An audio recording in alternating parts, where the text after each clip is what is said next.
British national Esports champion. You are also internationally recognised senior designer for a major bike company, and you are a happily married man with doggo of one, Rusty. Yeah, I am. Smashed through the windscreen, broke my back in about 2 vertebrae, broke my jaw in multiple places, like 4 or 5 places, split all the way down.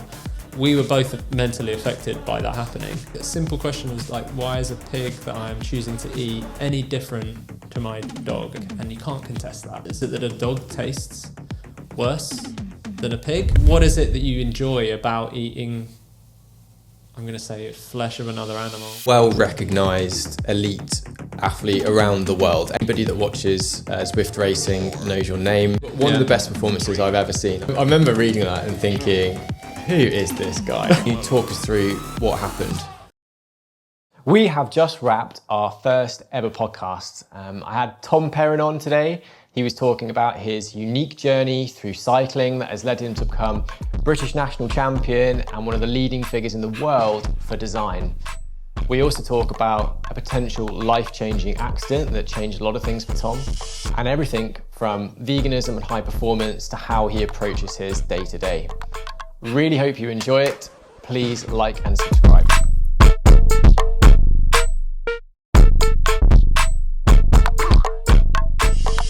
Tom. Yes, mate. As of last week, Yeah. you are British national Esports champion. Yes. You are also internationally recognised senior designer for a major bike company. Yes, one of them, yeah. And you are a happily married man with doggo of one, Rusty. Yeah, I am, yeah. Obviously, cycling's taken a big impact and shaped the direction of your life over the last few years. Where did it? Probably 2 decades, yeah, 20 years plus from when I was back at uni. So where did it start? Out of the blue, really. I went to uni sort of only having ridden a bike as a kid. Mm-hmm. Just borrowed my dad's mountain bike, went down to the park to play football with mates. That's where cycling was for me. It was just a general hobby of I would maybe do once or twice a year, up until I moved to uni up in London. In halls there was a guy called Josh who was an incredible BMXer, super talented BMXer, and at the time he just built up basically a beater, pub single speed bike. And I was really intrigued by it because he was using that to get to and from uni, didn't have to get on the train, didn't have to get on a bus, and when the weather's nice, he was just it's incredible, you got to try it out, you can borrow my bike. And just one day on the weekend, he went out on his BMX to sort of hit up a few spots, and he was like, hey, come with me, let's go sort of ride in the sun. It's a great day out. There's no pressure, just let's go for a roll.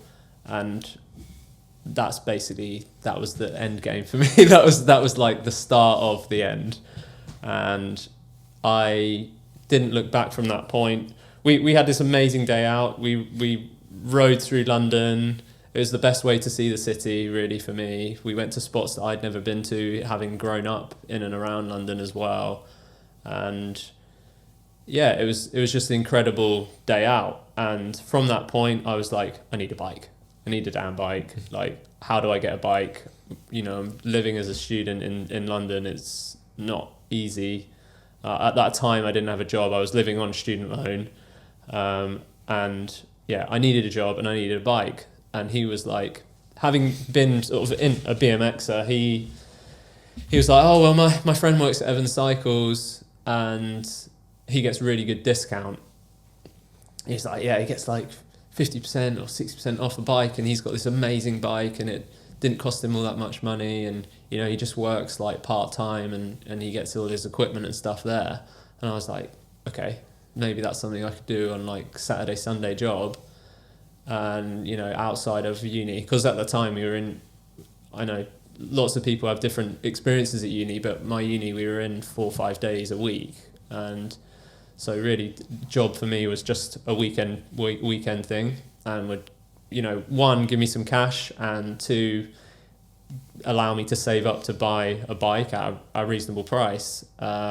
Getting trade discount and stuff was like a fantastic.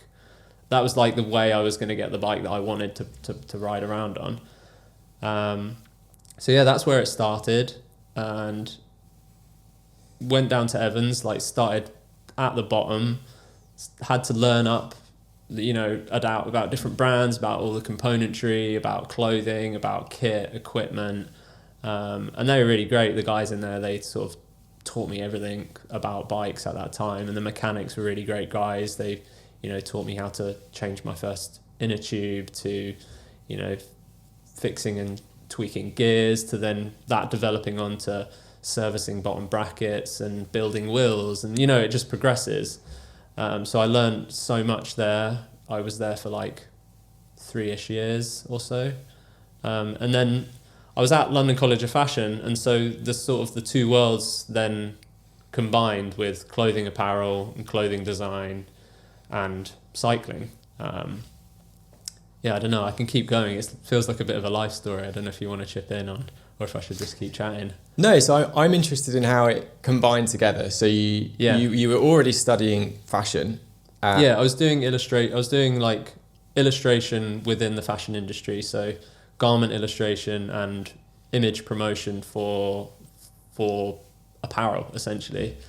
The way that combined, and was my manager at the bike shop at Evans got a call from a friend who he had worked with previously, and they was like, "Hey, we're starting up this store in London for this brand called Rafa."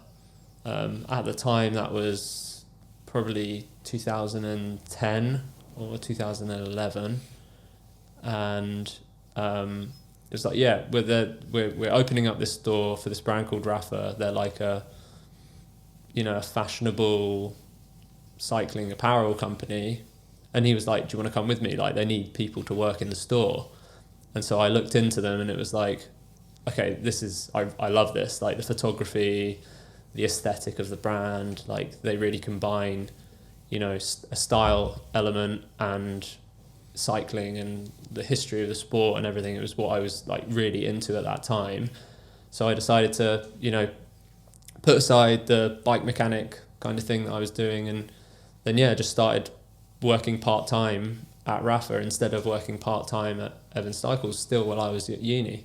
So it was almost at the same time. So you got into cycling, fashion, and your own riding pretty much at the same time, and then they've ended up... It all collided at like 2011, and then 2012, Olympics, Tour de France, Team Sky, Wiggins. And that had a huge influx of cycling and like culture within London at that time, and it was just an amazing time to be in and around the sport and in and around that brand and like the culture of the sport and of cycling and what was going on in London at that time, like, and everything that they were setting up at the store was also really, it just completely engulfed my whole like life essentially at that time, where it was like I got encouraged by the guys working there to ditch the single speed, buy a road bike, go out on long rides. They took out rides from the shop on Wednesday mornings, on maybe Monday mornings as well. They did a Saturday like group ride that would get like 30 plus people on it at the beginning, and the shop was a hub of like London cyclists that just like flooded to Rafa at that time. So you're meeting guys who have racing in the elite scene, and you're just really at the start of your journey ultimately. Although I'd been riding in and around London just on my single speed for probably 3 years at that point, going from that and being a commuter and just seeing yourself as a guy that commutes and loves bikes but doesn't really know too much about the sport. There were guys at that store, at the shop in Rafa, that really just sort of put their arm around me and like really taught me so much about it. And I think when you have that enthusiasm, I also had that enthusiasm with cycling, with the sport, with road racing, and then also the clothing as well. Like, I'm learning about the technical materials, why stuff's constructed a certain way, you know, why is a chamois this thickness of density versus another, versus, you know, you're just learning all this stuff, and you're getting really intimate with the product, and you're learning so much about it, and you're using it. Then your trajectory of like the learning curve is massive at that point. So. And that's something I've always got from you, is that cycling is it's a holistic passion for you, isn't it? It's everything about it, the culture, the riding itself, the progression, the structure, the fashion side of things, the apparel, like all of it together kind of combines together, doesn't it? For your like. And that's why I have a strong belief you've been so successful in your own riding, but also your career as well. That it's more than just a job. It's more than just a hobby. It's you genuinely believe in the whole, everything that it brings to the table. Yeah, I always say, like, that's the beauty of being in the job I'm in, is that understanding, you know, the primary function of what a rider needs is rewarded, right? Like, you are able to test product and quite quickly know, okay, that's good or it's not. It doesn't take years and years of testing to figure out if a construction or a material or anything is going to work as the rider needs and wants it to function. And that's, yeah, it's really rewarded being like, I'm a cyclist first, then I'm a problem solver, then I'm a designer, then I work and do some graphic design. You know, there's tiers to it, and I always put like the cycling element of it at the top. I think if you work in the performance apparel industry and you're not like personally involved in taking part in that sport, I think you're already a couple of steps behind. Like, you need to really engulf yourself in it. That's one thing actually that Rafa brought to my career, was the way that they look at the product, and they look at making cycling the most important and influential sport in the world and the most popular sport in the world. That was their like all-round goal. And they do that by like embodying the whole lifestyle of it. So, you know, that's the whole thing. They were one of the first brands to have a cafe in a shop with product to bring like the culture, the sport and the product sort of together, and what they were trying to offer. Rafa Travel, you know, they're selling other objects around clothing that tie in the whole story. All of the publications that they used to do, you know, even some of the products, like the products that I got to work on with a really good friend of mine, Alton, who, you know, we would dig for stories within the history of the sport and then see how we can embody that in the collection. Or, you know, he would do this amazing graphic design, and I would bring that together with product design to sort of combine and see how we can layer in the stories into the product, and then that becomes the product or the collection. And within that, you're driving to tell the stories of the sport through people purchasing it, and they learn more and get sort of embodied. They embody that as well, and it's funny. It's like the product almost gives. It has a different influence on people when it tells a story versus it just being, you know, another jersey or another pair of bibs. There's the performance element, which is one thing, but also like if you're able to bring someone along within the story of like why something exists, I think it then gives more power to it. More meaning to it, you know? Yeah, I'm really interested in that, because you are, as we set out at the outset, you are recently British national esports champ. You've also... Official, unofficial. You now ride for one of the prominent global esports cycling teams. you are a well-recognized elite athlete around the world. Anybody that watches Zwift racing knows your name, but you're also a very influential and peak designer for Specialized at the moment. So I'm interested to know, firstly, how do you manage that? Like you're competing against world tour level, elite level athletes that are doing that for their full-time job. It in itself is incredibly, it's impressive. But secondly, you're also trying to do that at the same time that you are innovating and working with and helping some of those athletes be the best that they can be through the apparel and the clothing that they can wear. So yeah, how do you do that together? And I think, yeah, it's a funny one actually. A guy I raced in the Zwift Games last year just went first year under 23 pro with Red Bull Bora Hansgrohe, the rookies team, and it was funny. We obviously we create all this product for the pros. We create all this product, and then we take them and we do like garment fittings.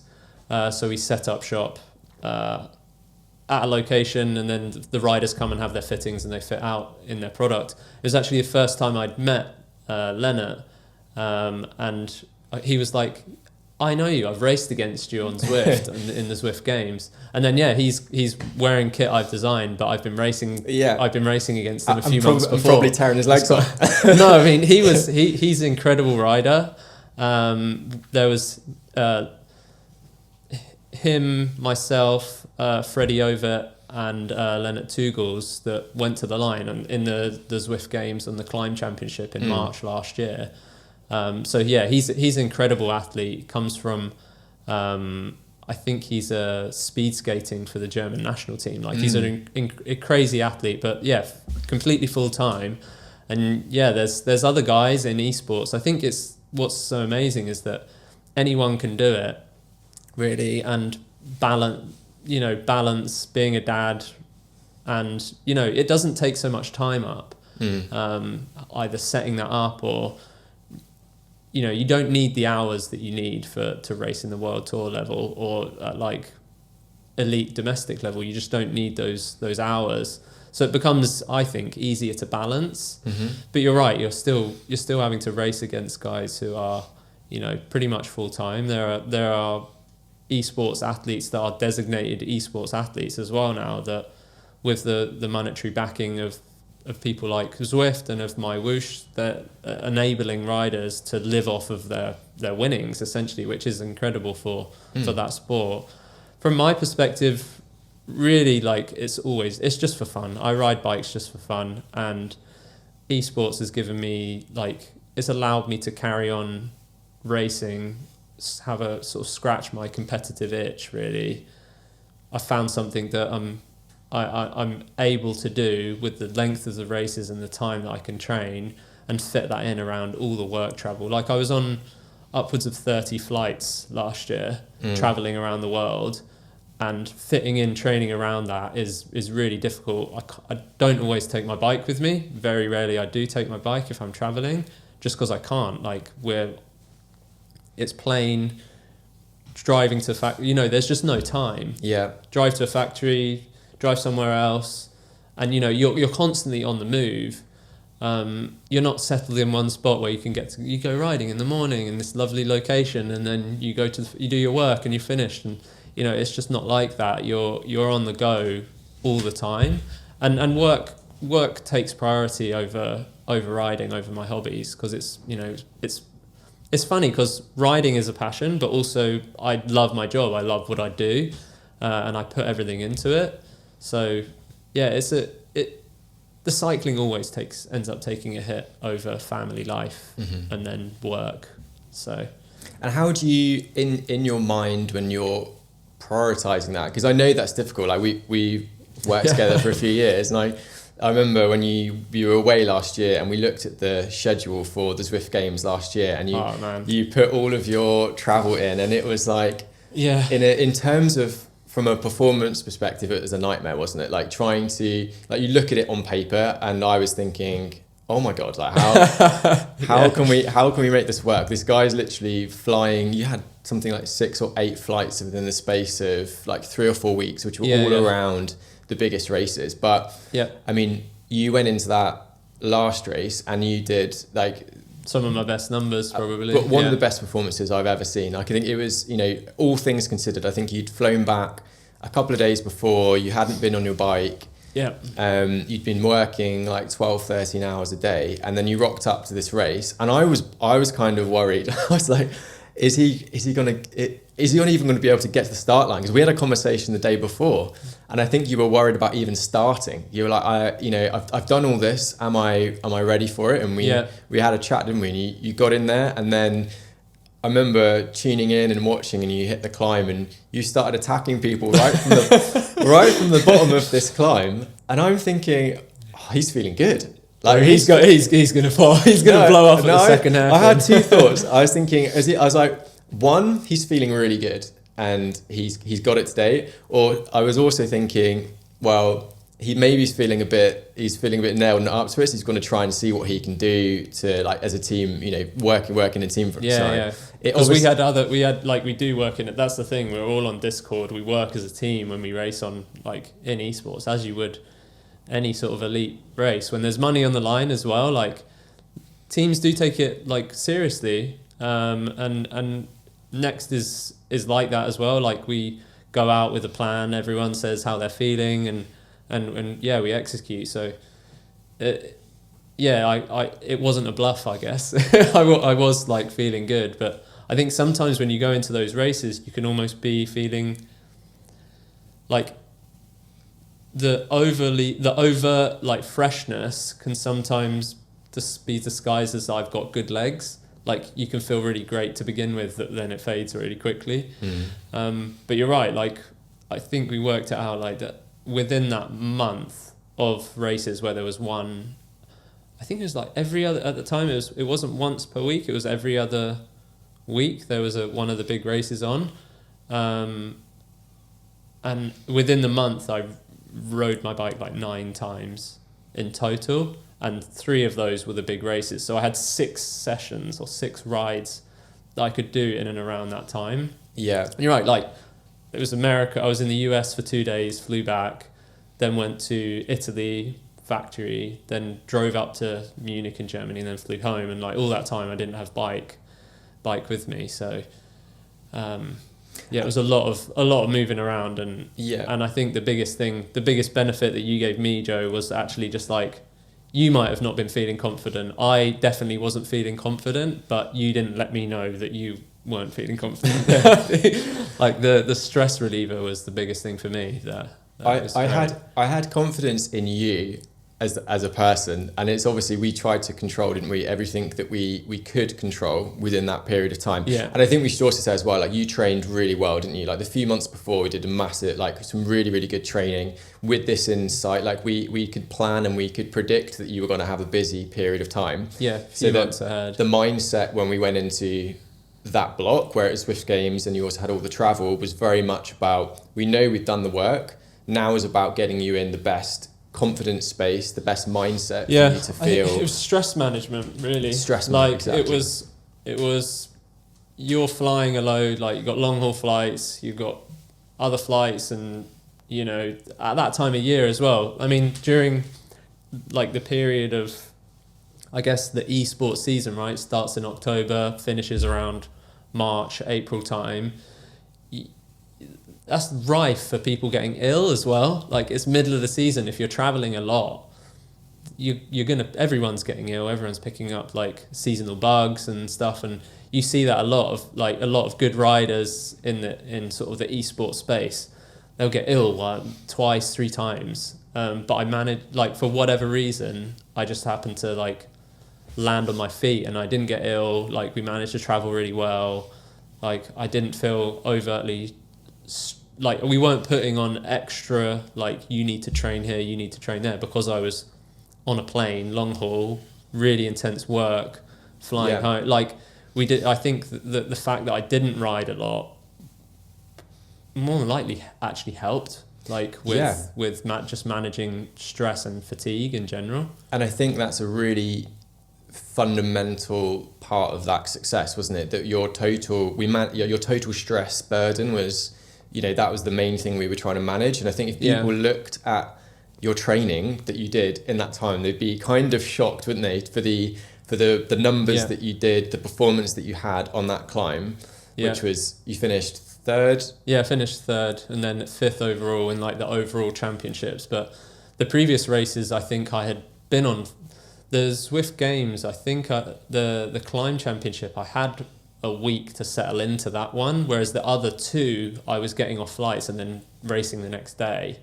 I got the first, I think it was they do like a sprint championships, the epic championships, and then the climb championships, and then they have the overall of the three that get combined.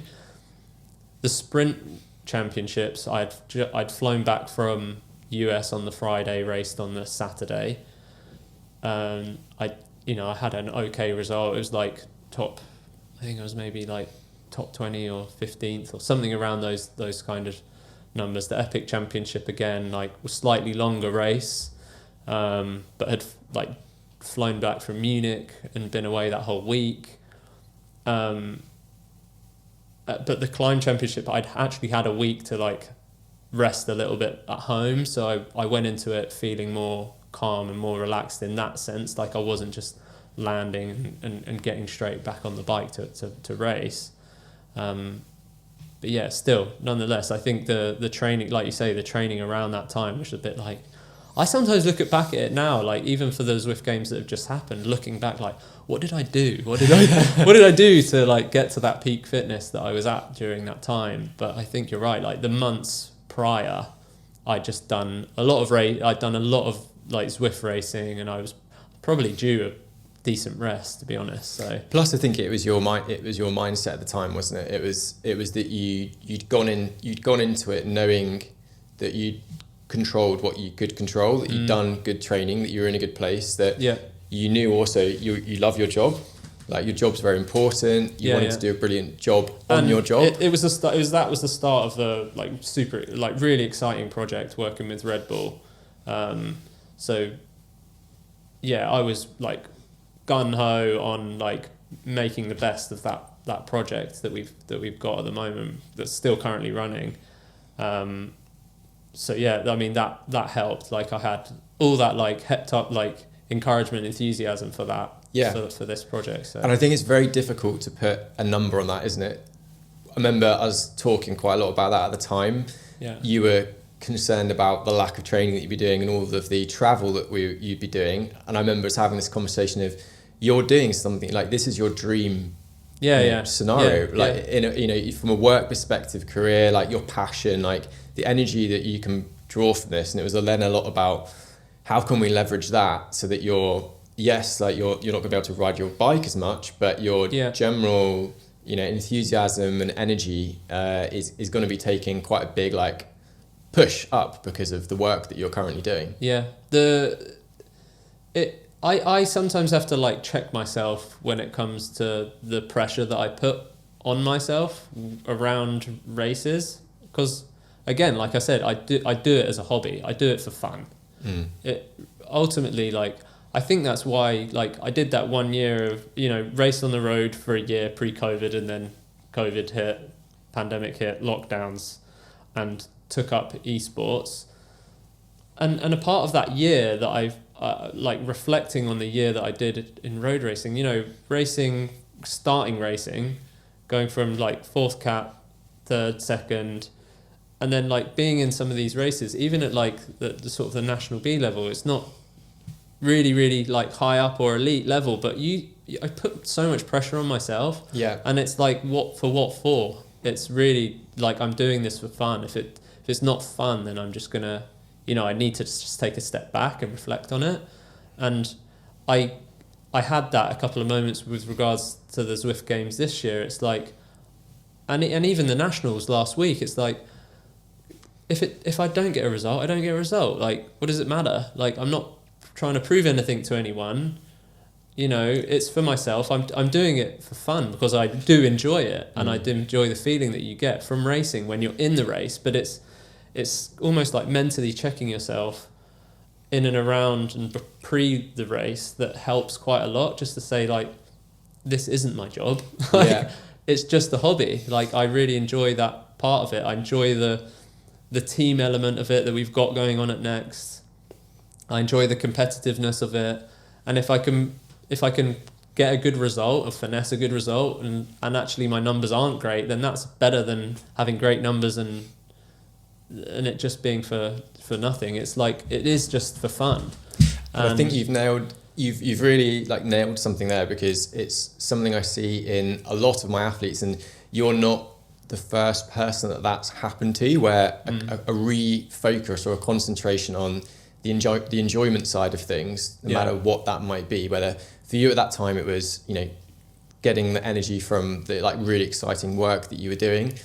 For someone else it might be something completely different. It might be experiencing a new location or going somewhere different. So do you have any tips for people on how they could do that? Like, is there anything you do day to day that will help you check yourself, like do that mental check? I think one of the best things is, I think when you get into the competitive side of it, I forget about like why I actually started riding.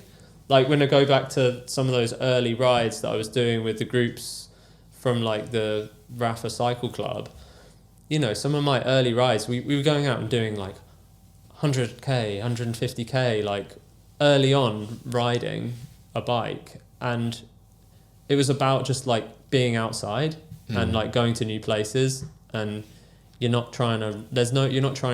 just with a group you enjoy chatting to. It's, you need a part of that community vibe to it. And so I think if you can get out on like a local club run or a local shop ride, you know, go and ride with people that you maybe don't normally ride with, or get out with your group of best mates and just ride. Like, don't worry about pressing the pedals so much. And I think some of the stuff you set me like this year and last year, when you were telling me like your rides you're doing are too hard, like your zone 2 rides are too hard, you know, don't push over 150 watts. And I was like, oh, that seems too easy. And actually it's not, like it's perfect. And the way that like you set the training up for me, where I'm either racing or I'm doing like virtually nothing, really helps just take your head out the sort of the stress of having to do a session. You're just like, I'm just going to go out, push 150 watts, and I don't care if people come flying past me or I'm going like walking speed up this climb. You just glass pedaling, and that kind of riding is incredible to do, and enables you to reconnect with a lot of that element of why you initially got into it, right? Like you got into it through kind of chance, but the community side, the enjoyment side, the being out, the freedom of being on the bike. And I think the way that cycling is fantastic, and endurance sport, all the data that we can capture is so interesting this you know, in today's world, and all of the AI stuff that's coming out. I love all of that, but what it does for a lot of people, and I see it puts a lens, and it encapsulates people in a particular way that prevents them from having some of those more enjoyable, fun experiences. What tips do you have for people, or how can you continue to factor in those fun bits? When you don't have a lot of time, at the minute, like I moved away from sort of my core riding group when I took up the job with Specialized. We moved home. We had some things going on, like family-wise, that we said we need to get out of London. This was beginning of COVID, beginning of the lockdown, where we moved house. I took a new job.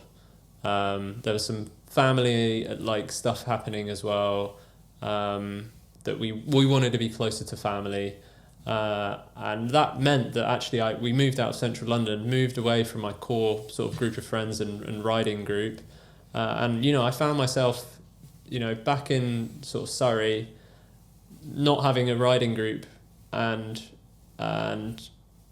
sort of taking up Zwift or like continuing on the Zwift and esports racing. And I think that's where I started to actually find community in Zwift. There is a huge amount of community, rides going on, conversation happening that you can get involved in, and that's really the most important part to riding online and doing esports, is that there's community in the same way there is cycling community if you joined an in real life in person cycling club. I would suggest that find your community, find your group of friends that like you resonate with or you enjoy being out on the bike with. I mean, it's not always important to do, but like I get that like sometimes you need some individual headspace, thinking space. But yeah, getting in and involved with the community, local group rides, that would be my way to say that, because people from different areas of life, ages, categories. I think that's the thing with joining a proper club, is that you get that. And you know, you can get advice from all sorts of people that aren't within your sort of area of expertise, or they have just completely different life, job, but are brought together within cycling. So if you can find a group that is maybe outside your normal friendship group, they might be able to like bring some advice that you wouldn't have ever received from sort of your age category or your sort of specific demographic. So I would always suggest trying to join a decent sized cycling club and go on a ride that is, you know, perhaps a lower level ride, or even try a higher, like try and mix the ability as well. That's always really important, because if it wasn't for people that were way better cyclists than I was when I started, you know, sort of giving me electrolyte tabs when I was like bonking halfway through the ride, you know, then, you know, if I'd never been able to go on a ride or tried to go on a ride with them, then I would have never have progressed in my like cycling like journey really. So yeah, if you're a really experienced cyclist, then almost like not give back, but like try and advise like other cyclists on, I don't know, how to ride in a group, or, you know, how to fuel, and give some of that advice that you can back to riders. So I always think that helps take your mind off of like that,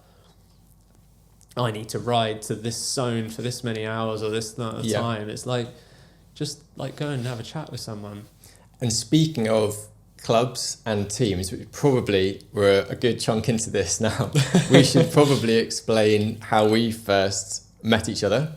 Yes. So I think was 2018. Yeah, I think, it must have been. Yeah.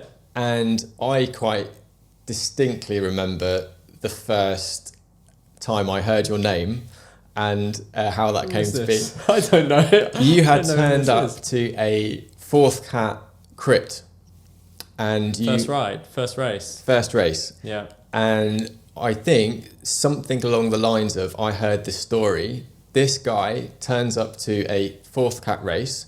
He almost immediately rides off the front, laps the bunch, punctures, gets a spare wheel, catches the bunch back up, goes off the front again, laps them, almost laps them again.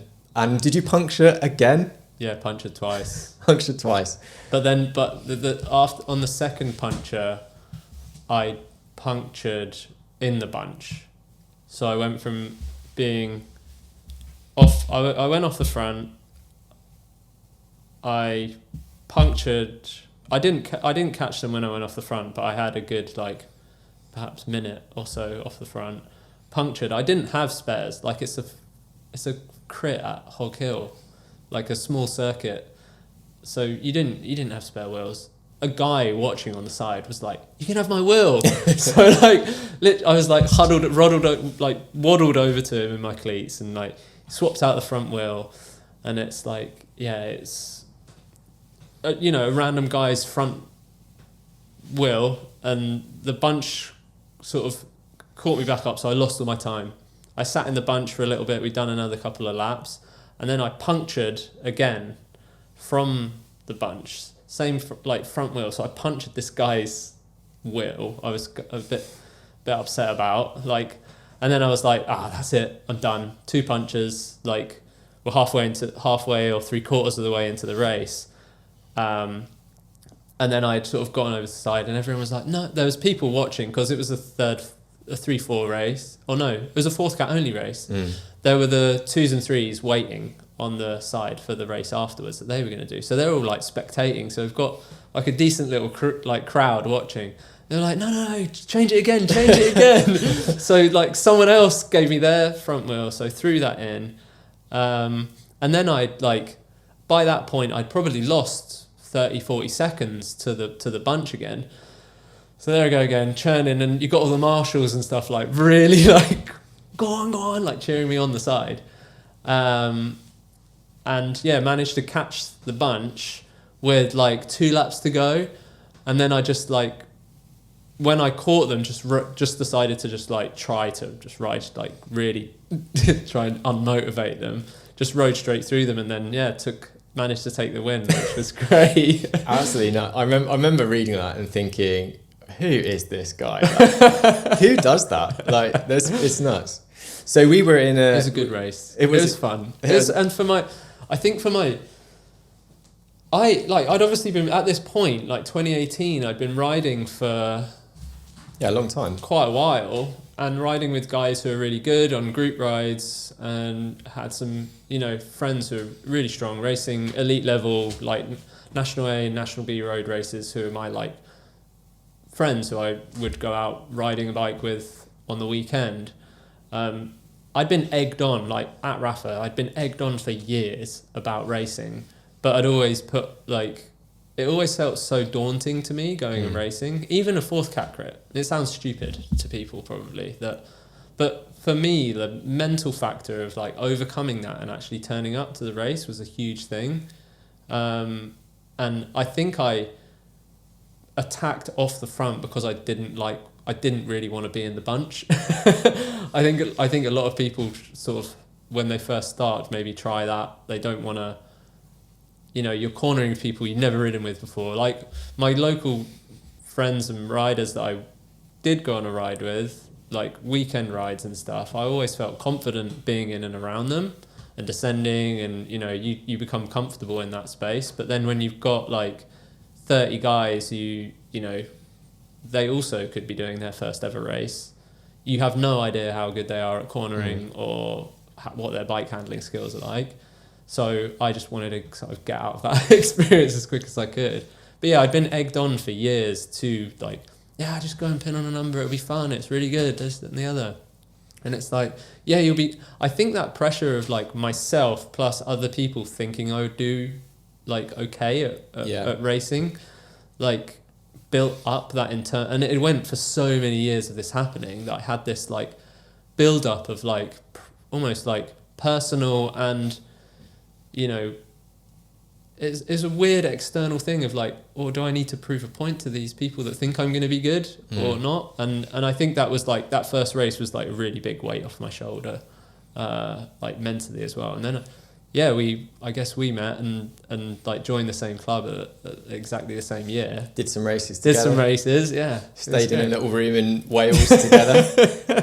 Yeah, it was good, man. Like, it was a really good year. I guess I had targets in that year. Like, I think my second ever road race was the National B Beck road race, where, you learn pretty quickly. Like, I was doing way too much work and, you're not necessarily sitting in the right place or conserving the right amount of energy and stuff. And, like, my bunch skills were, like, I was good in terms of bike handling, but, like, actually knowing how to finesse a race that, we've got other good friends who are incredible at that. I would spend so much energy being in the wrong position at the wrong time and attacking at the wrong time. And, in a 4th cat crit, you can do that. You can just take whatever chances and it kind of pays off, but it doesn't teach you, how to win a National B or win a national level race. And, being a small guy, there's only a handful of races in my eyes in the UK that are really good for like people of my size, mid 50 kilos. I don't have that out and out watts that some of these other bigger dudes have that can just ride off the front for hours and clock along at 45k an hour on their own. You know, for me, it needs to be a really hard terrain of hills for me to have that same effect. Yeah. So 2018 was the first year that you had a go at road racing, and then I think it was 2019. You and I joined the same club. 2018. Did like the winter riding, like bunch group rides with them, and then first racing season was 2019. I did hill climbs like 1 year, and then And you spent a year then, I suppose, like experimenting, didn't you? You did various bits of like on the road circuit races and 2-3 races, and we did like the Surrey League stuff that was great fun, I think. But a part of that again was like community of being in quite an experienced group who had been racing for years, and you had these guys who were really like into the time trialing scene. They had a good time trialing sort of group. You know, it was the experience that came with all of that experience of the club. You know, we did some stage races together, we did some road races together, but it was just sort of seeing. I was just into it, right, at that time. Like I think I got over that initial factor of like fear of like crashing. Everyone has like a fear of like going down really hard. Like I'd had previous training rides where I've crashed doing 70k an hour downhill, and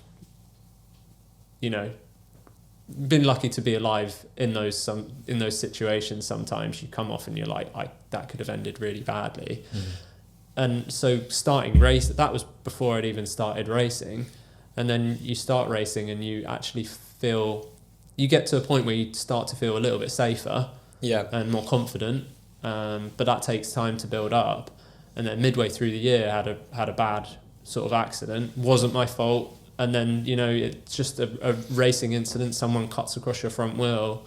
And, you're in charge of making sure your front wheel follows them. But I just couldn't manage it. I couldn't handle the sort of the fast twitch movement of that, and just completely chopped across my front wheel. I fractured or I tore like a ligament in my wrist, which put me off of my like races that I wanted to do. Like I had a big A race, right, that I really wanted to focus on, stage race that was hilly, perfect sort of terrain for me, and then I couldn't do that, and then ended up having to like rebuild again through the season. So after years of people egging you on, as you said, to go into it, because you would turn up to the group rides, you'd ride with people at work, and they're like, this guy's got some gas. Yeah, like we always used to there was always a group of guys who are really like, there's always a group of guys who are really strong. We'd always like take chunks out of each other on these group rides, and it was always really good fun. Like really enjoyed it. And it was just, and a lot of them were also racing, right? And I knew that like they were racing at a good level, and I'd gone to watch them and stuff, and I don't know what it was that tipped me over the edge of like actually pinning on a number. And so you did that, and you spent 2019 doing a load of racing, and we did some together. And I think it's fair to say, but correct me if I'm wrong, you probably didn't enjoy the racing itself that much, because you've not done any since. So I didn't bother. Literally haven't bothered going back. I'm really bothered going back. And the reason I asked that is I'm really interested to explore that intrinsic versus extrinsic pressure for doing something. So you were quite open there. You said, your colleagues, the people that you'd riding with, been egging you on to do it because it's something that you could do well at. You did it, and you did do really well, but you didn't still quite enjoy it. It's a strange one. Like, I think it's one of those things when you're in the moment, you enjoy it, like you have fun, like there's a level of like enjoyment, but it's a balance of time, equipment, and even like things like having to insure your stuff. Like there's so much around it that's I just reflected beyond that year of, is it worth that enjoy like that enjoyment, and can that enjoyment be stemmed from somewhere else? Like, what is it that I enjoy, and what is it? And breaking that down, enjoyment, like what is it that I enjoy about it, and and if it's the competitive nature of it, or the feeling of like putting yourself on the limit to like in competition, and is it competition that brings out that like that nudging you on in terms of like personal performance? That was what I loved about it. And when I like, as you know, like pandemic hit and we started like, you put me on the turbo and I joined a friend and we started Zwift racing and joined his team.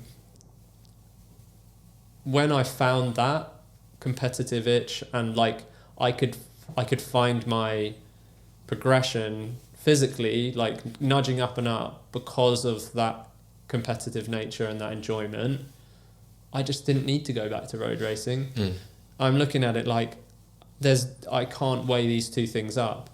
For some of those really good level races that are on hilly terrain, you're driving 3 hours there, 3 hours back, the cost of entering, risk of crashing. When I can do a Zwift race from my house, the races aren't super long, so I can still spend a load of time with my family at the weekend. I feel like it's a little less, I don't want to say selfish necessarily, but like I want to spend time with, there's other things in life that I want to like do and spend time with my wife, go walk my dog, like go for a nice walk with my dog, go and see family. And the time that it takes to train for road racing, the time that it takes to travel to the road races, the risks that you're putting yourself in, it wasn't for me worth that competitive itch. I think it's just a really interesting and valuable thing for people to hear, because we obviously live in a world where we're bombarded by social media visions of what success might look like, and I think we've got to rewind the time. Like Zwift was very early on back then, wasn't it? It was not the thing that it is now. It had been going for, it had been going for 3 years, 4 years prior to me jumping in, and there had been in real life event. They had gone really big initially, done a load of in real life events. You remember some of the like guys racing the National A. So like Madison Genesis used to rock up to a lot of those pro invitational events. There was Zwift Premier Division happening. Like there was elite level racing, but it's gotten to the point where the level has just gone up and up and up. And there's different regulations now. Things have changed and shifted, and there's an official world championship. There's UCI World Championships. There's national championships in different areas, different governing bodies.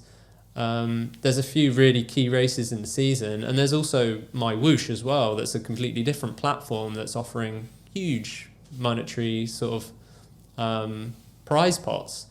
Things have changed quite drastically in that time frame, and obviously Zwift and My Whoosh, they're always changing the game dynamics. Like you having to combine that element of craft in Zwift. You need to know how the game plays. You need to know how to play the game to be good at the game, and combine that with physical, like human performance as well. There's like, you have to do the two, and it's the same in road racing. There's not that fear of crashing. Bunch skills, you can descend on Zwift and not even have your hands on the bars, like there's no steering or any of that involved, but there's still craft that you need to learn, which is quite interesting. And I think the moral of the story there as well is that it took you some experimentation, didn't it, to find your bit, the bit that it worked within your life. You got fun from it, you got meaning, you got enjoyment, you can balance it, for lack of any other better word, with your family enjoyment, your work progression. So that's the bit that I'm interested. Like, do you have if someone's in a similar position to where you were, and they love their cycling, they want to push themselves, they want to perform, but they also have other things they're trying to battle. what's something you would say to them to try and work out where they can go and not be drawn into, everything they see on Instagram or social media, for example, making them think they should do this because it's what everybody says? Yeah, I guess there's like I'm not saying to people like you have to stay indoors, only ride on Zwift. Like, I think there's probably, if that person enjoys racing outside, I mean, it does get hard the levels you go up. I think that's why time trialing comes in. That's so good, because you can test against yourself. You can also race others if there's local competitors. There's always I feel like there's a lot of local time trialing going on. There's lots of club time trials as well, club 10s. And I think it's about finding your niche in a way, isn't it? It's about finding what works for you, and making sure that it's coming from you, as opposed to maybe it's coming from breaking down what you enjoy. Break down the factors of enjoyment and what it is that makes you keep pinning on a number or wanting to go and race your bike. And can you get that from other areas of bike racing? I know there's still a bit of a stigmatism around esports, and the thought that people are weight doping or doing all this stuff to manipulate data, and at the elite level there's performance verification, verified weight. If you want to get to that level, you can do community racing and just stay true to yourself and get involved with community racing. And yeah, there's probably going to be guys that are just like flipping their weight and doing stuff, but does that affect you really? What are you doing? Again, what are you doing it for? What are you trying to find enjoyment out of? Are you just trying to better yourself? Are you doing it for a job? If you're not, I think it's important.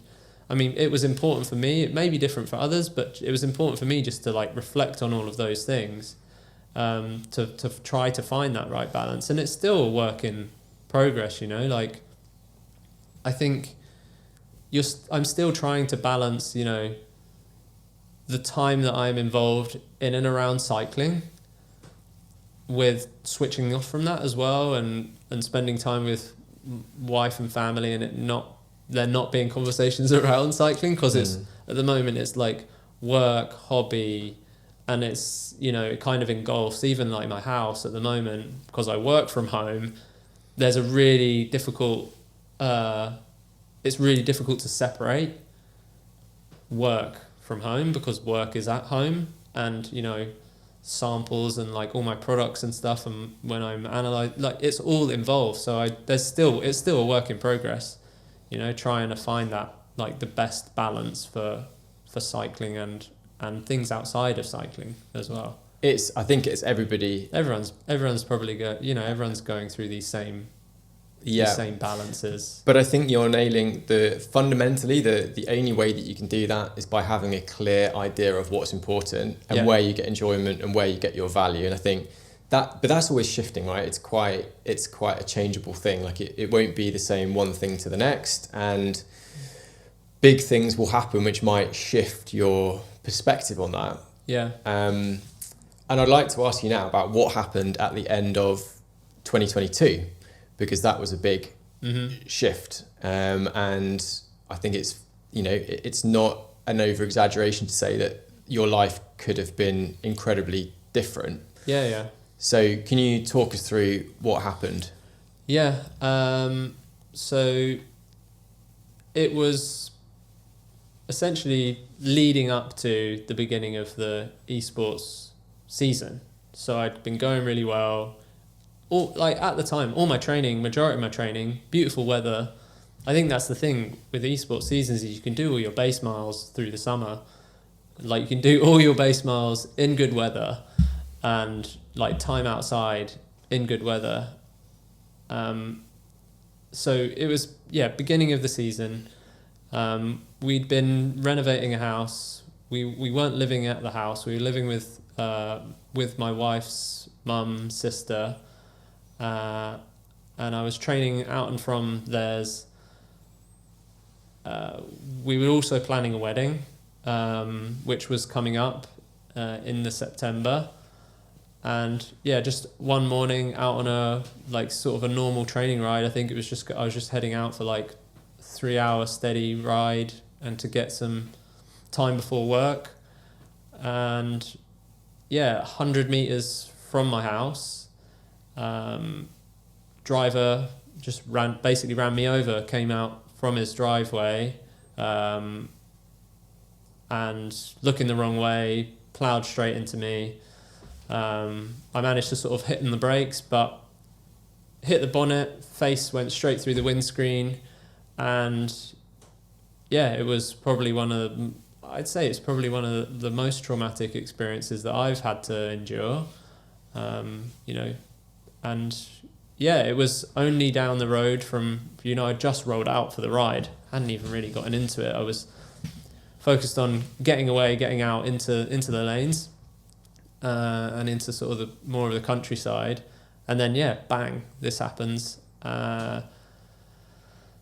So I get up off of the bonnet, not really quite sure how, blood everywhere, windscreen smash, so not a touch on my helmet, pure face, like hit my jaw, smashed through the windscreen. I got up off the bonnet, sort of struggled over to the side of the road. People were rushing to me, and luckily there was a A&E nurse lived in one of the houses and came rushing out and sort of helped me. Called my wife. She just came running out because it was like I said, like 150 or so, 100 meters from the house that we was from. And yeah, she came running out to me. She was in floods of tears and didn't really know what to do. But yeah, I ended up I broke my back in, broke 2 vertebrae, broke my jaw in multiple places, like 4 or 5 places, split all the way down. This is 3 weeks from our planned wedding as well.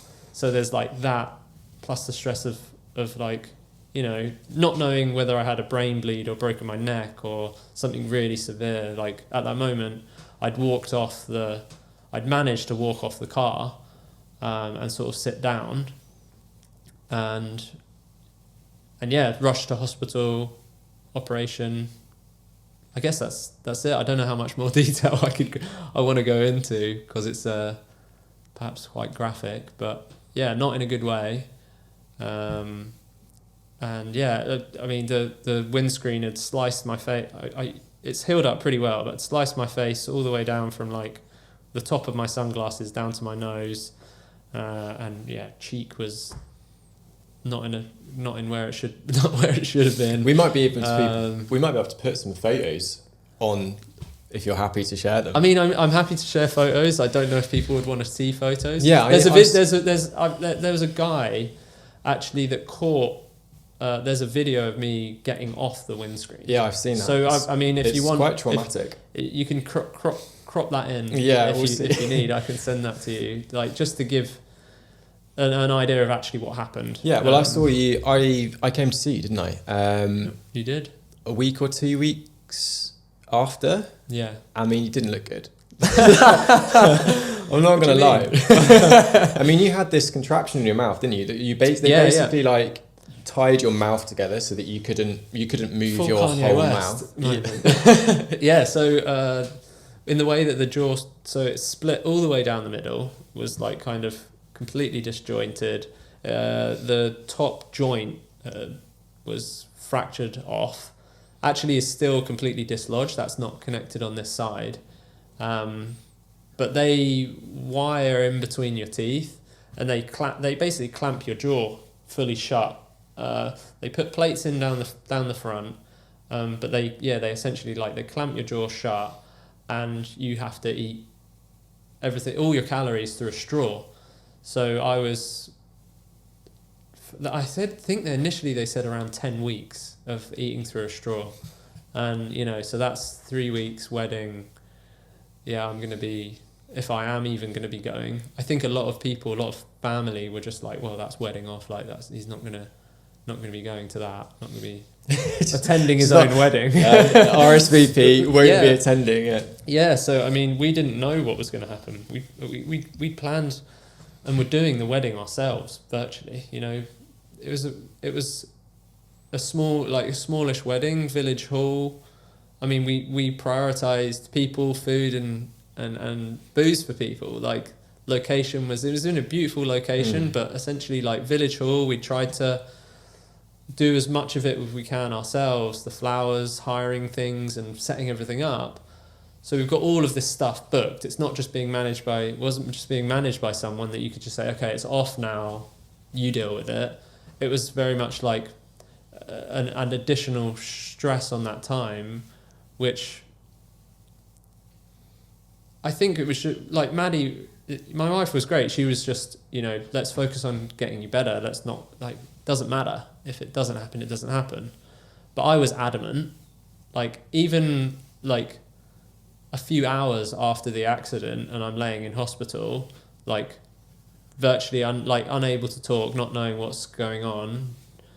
You know, I didn't know if I was going to have any form of like paralysis or anything like that. It was, although I'd gotten off the car, things can move, things could happen. They didn't know what was broken. And I was adamant, even if I was showing up in a wheelchair, I was going to get married. Like, we'd spent all this time planning. Like, I didn't care what I looked like. It wasn't about that. And it ultimately, like, the accident happening gave me a huge reflection on, you know, what is really, like, what's important. I don't care what I look like when I'm getting married. I'm here for my wife. We're here to get married and, like, you know, celebrate with everyone. Like, I don't want it to be about me. I don't want this to be about the accident or any of that crap.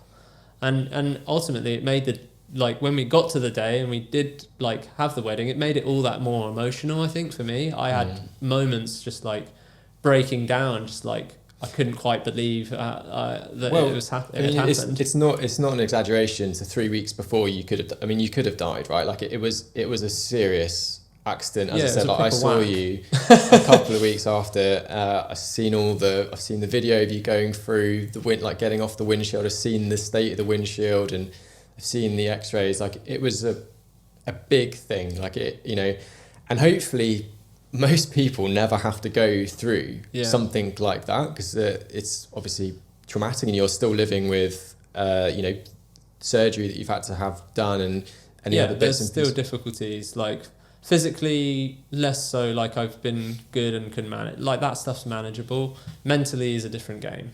Like, mentally, like, mental trauma, I would say, is a longer lasting, more complex section of being in an accident like that. As cyclists, you know, we're one of the most, other than people and obviously horses and other animals, like, cyclists are then the next, like, most vulnerable person on the road. And I think, you know, ultimately, I do think people, when they're driving, sometimes forget that. Like, risks they take to gain 20 seconds or and through the pandemic, with there being more people driving and in cars, and, you know, roads got more, like, popular, and even being outside being more popular, and people driving to go hiking, or, you know, the road, people just got more and more frustrated in cars. You could feel it. It was like a feeling around when you're riding. People were just, like, the animosity towards you being out on your bike. I mean, I don't know if you felt it, but I definitely had, like, that experience of, you know, you're riding and people are just angry at you for, like, no apparent reason whatsoever. Yeah, people forget that they're driving a weapon, aren't they? And it can cause, as you know, like, a huge amount of damage. Exactly. Yeah, it's scary. So you hit the car. You, by some miracle, you were actually at your own wedding, and I think that in itself, like, I've witnessed some fairly impressive physical things in my life. You recovering that fast to the state that you could be at your wedding was nuts. Like, managed to give a speech and everything. Eh? Gave a speech. Not only that, you were busting moves on the dance floor at, like, 2:00 in the morning. It was incredible. So you've done that, and then, you know, we can fast forward a couple of years. You're British national champion. You are elite Zwifter. What's that experience changed for you? What you know? You said it's mentally it's taking you some time to get over a bit. How has it changed things for in the way that you view things? Yeah, I mean, not just me, but also my wife Maddie. Like, we were both mentally affected by that happening. She also has, like, whenever I go out on my bike, is worried. Additionally to what she was prior to that, because I'd had other accidents where I'd crash and it wasn't of any fault other than my own, like hitting a pothole and like spilling into the road and this stuff. But I think when it's involving things outside of your control, that increases the level of concern, of worry. And the biggest thing that I've noticed the difference in myself is procrastination. I used to get my kit on, be ready to go out for a ride, 45 minutes, and I could be out the door. Now, to go out riding my bike outside, honestly, I'm like, there's some days where I'm 2 hours before I can get out the door. From me saying, right, I'm going to go for a ride, to then getting out the door, like, you're looking at close to 2 hours. And I don't know, I've thought about it and I can't fathom why that is. It's just like a foggy, random faff that I have in between doing all those things that you do. All the rituals like that come with going out riding. All the rituals of, you know, pumping up your tyres, to filling up your water bottles, making sure you've got all the kit and everything you need, or deciding what you're wearing, like for the weather. All of those things add, there's, for whatever reason, the time is like tripled in between doing those things, that it takes me forever to go out, ride my bike outside. On the turbo, I can be on the turbo in 20-30 minutes. And like, I'm going through a similar sort of thing. And yeah, I've got my setup and everything's pretty dialed. Like, the bike's pre-set up on the turbo, so yeah, it's quick to get on, and you don't have to pump your tyres up, you don't have to take all your like repair kit or check the mechanics, it's all in the house. But still, I miss riding outside as much as I did. But equally, it's a level of balancing. It's a level of balancing, you know, the worry of my partner, my own also concerns of, you know, being hit by a car. And honestly, if I'm riding along, I'm looking over my shoulder every minute or so. Like, I can't just ride and it be like a free for all, like, escape. Yeah. I'm now constantly concerned about looking over my shoulder. And I get it. Just because something's happened once doesn't necessarily mean it's going to happen again. But there's always that. That's hard. That's a hard realism to come across. And one of the things I did find helped me get back into riding outside was riding on a mountain bike, feeling more like people can see me, being sat upright more. Even I was riding my mountain bike on the road, right? I was doing some really light trails, not anything hard, like really simple, like light gravel stuff, but just getting away from the roads when I felt like I needed to. Plus, riding on the road on my mountain bike, like, you're going a bit slower, the brakes are incredible, you know, you could stop on a dime, and you feel more seen, and like you feel like you're on this burlier sort of machine really than riding at 40k an hour in the drops in an aero position on skinny tires with bad road surfaces. The mountain bike was a godsend. I rode that pretty much for the year afterwards. It sort of got me back into it. But the level that it changed me, I don't ride outside as much as I used to. And I guess the combination of, like, I'm not being forced to, because I'm not road racing. You know, the thing that I'm training for is relatively short. I don't need to do huge hours. But equally, like some of that escapism, some of those like long days out in the saddle that I used to do, I do miss.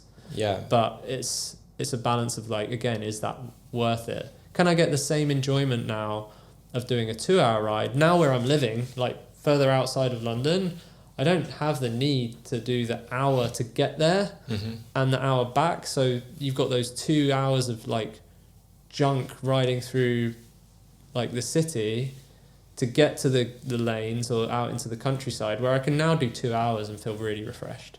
So like the rides have gotten shorter, my time outside has gotten shorter, but equally I've found other ways to get outside, like having a dog now and going out for walks, and like there's other times that I've sort of bolted on to get that sort of fresh air. And a lot of people that go through experiences like that say that it shifts their life perspective, or it changes their perspective on broader things. So you've kind of spoken there about the realities of, you know, there's always going to be flashbacks or things about the crash itself and the practicalities of cycling now. Do you feel like that experience has shifted your bigger perspective on everything? Wow, that's a difficult one. I imagine like it, as time has gone on, like it's been a couple of years now since the accident, I guess you forget a little bit, like time, not necessarily healer, but things expand around that moment, where that moment's very specific, and it feels very, like when it's a head injury, it's like everything. Like when you have a head injury, the same way if you've got a cold, like with it being right in your face, it's way more annoying and obvious than if you've got like an ache in your leg or in your elbow. Like with it being a face injury, with it affecting how you eat, like mentally I could see what others were going through as well, because it was quite tragic. Like it becomes very focused, and you have a shift in what's important. As time's gone on, I guess that's changed a little bit, like it's opened up, and I don't let it necessarily affect me day to day, and I don't know if it's really given me, I don't know, maybe they're just like ingrained now and I can't think of them, but yeah, I'm sure it has had an effect. I can't pinpoint exactly what right now. I think a lot of people now, if we're hopefully listening to this, I'll have to cut that bit, hopefully listening, people that have been listening to you speak thus far will have picked up, and it's something I know from having worked with you, I know as a very good friend for the last few years, but one of your core values that sits behind a lot of the decisions that you make and who you are as a person is your kindness, Tom. You've just spoken about being hit by a car and it, you know, almost cancelling your wedding and all the various bits and pieces. No shred of any anger, animosity. There's nothing there whatsoever in all the conversation we've had thus far. And I think it's a really interesting thing for us to look at when we're thinking through the lens of like high performance. We know now like the level that you're both competing at as an athlete, but also career-wise as well, the things that you've been able to achieve. And the reason I'm dialing in on this is because kindness, the way the socio-political environment is moving at the moment, and we're not going to go into like specific examples, but the political situation in a lot of the Western world at the moment, kindness is not a value that is being associated or underpinning success, okay? But you're proving yourself in cycling. I mean, don't get me wrong, when you're riding the bike, I've watched you in Zwift races, you are you will rip people to bits, okay? But what I'm really interested is to hear your perspective on how you feel that's helped you, because it, you know, as I said, if you're looking at just the social media or the political situation at the moment, you'd kind of believe that to be successful, you need to be hard and you need to be fucking people over, or, you know, like just pushing yourself through and forward. And that's not what I get from you, but yet you are single-handedly proving that wrong. So I think it just comes from the people you have around, like the people you choose to have around, like and I've got a lot to thank from family, like mum and dad, and Maddie as well, and friends, really. Like, I truly believe that like the future leaders are going to be kind and empathetic, and maybe I've got like rose tinted lenses in believing that, but definitely in like the business and corporate space, I think true leaders, or people that are that people will reflect on in terms of struggling to think of the word. I believe that people that are looked up at are going to be kind and empathetic and going to help people essentially get to where they need. I feel like a lot of people in high up positions at the moment are, or in the past, not necessarily in the moment, but they almost like to keep a lid on things. They like to keep people in a position of what's the word? Sorry, I'm really struggling here. Might have to cut all this bit. You're gonna have to help me, mate. Not submissive, but so a level of, they like to keep people at a level of dominant. Yeah, it's spaced on what I wanted to say. We can move on. We can move on from that bit if you want. Yeah, what's that word? About the people themselves. About Yeah, no, it's like when I feel like there's instead of trying to build people up, a lot of people that have previously been in positions of power, and actually some that are currently in those political positions of power, try to hold people back and hold people down.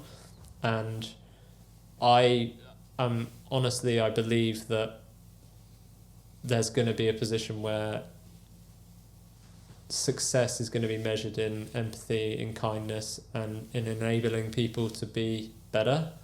And that's just kind of how I hold myself in stuff. And I think from a work standpoint, I've always been driven, like, success. The success that drives me is improving someone's experience. It's not about, like, I've never been financially driven. I've never been like, when I started my job, it was always about cycling and the sport and improving comfort on the bike, or, allowing someone to, ride their bike for longer or to a new destination. And that's ultimately like what my job entails at the moment, is enabling pro athletes to perform at the highest level. And clothing should be just literally not anything that they have to really think about. And I know that's difficult because there's so many different layers and jersey options and jerseys for aero optimization or moisture management, different chamois to pick and skin suits to choose and leg warmers and rain jackets and rainwear. And like, part of what I build at my work is to try and take some of that away and enable the decision to sort of already be made. And I'd love to ask you about that, because I'm very guilty. I buy clothing, obviously cycling clothing. I've worked with you on some stuff in the past, and I think it's easy for people to feel like a designer makes something look nice. But I know now, and you blow my mind when you kind of talk about this, but can you, in a big picture, give us a bit of an idea, like, day to day, your job, or week to week, where you're creating a kit, an apparel for professional cyclists, and you work obviously with the Red Bull World Tour team at the moment. Yeah, SD Works. We actually sponsor 10 teams. 10 teams for performance apparel, on top of obviously like the commercial product as well that we have to produce. And yeah, I mean, I can take you through it. it's. I think you have the element of people say, "Oh, I design apparel for cycling." People automatically think to, how does that look? What's the graphic design? Like, what's the print on the jersey? Yeah, that's me. You're an apparel designer. You design the prints. Make it look nice. Make it look cool. But ultimately, like, it's a product design perspective is where I am really like focused in and find that is, I do some of the graphic design as well, as you know, like worked on the Trinity kit over the last 3 years, the Red Bull kit and Bora a few years back, and I've done countless of like graphic designs on kit, but I'm not a graphic designer. I just like dabble in it every now and then.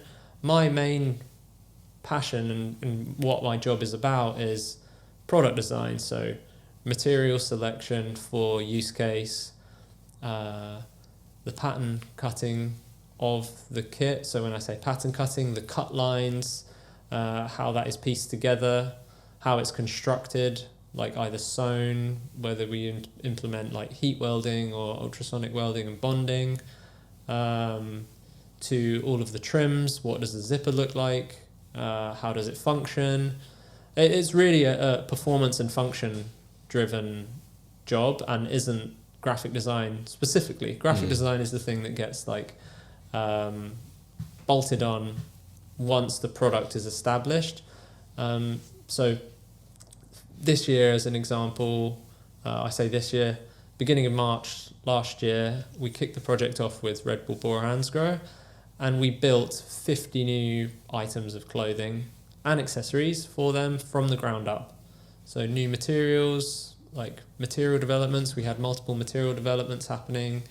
The product, every single product from the ground up was built, from the material selection, the range architecture, which we worked heavily on with the team to distinguish exactly what products the riders would need in what conditions.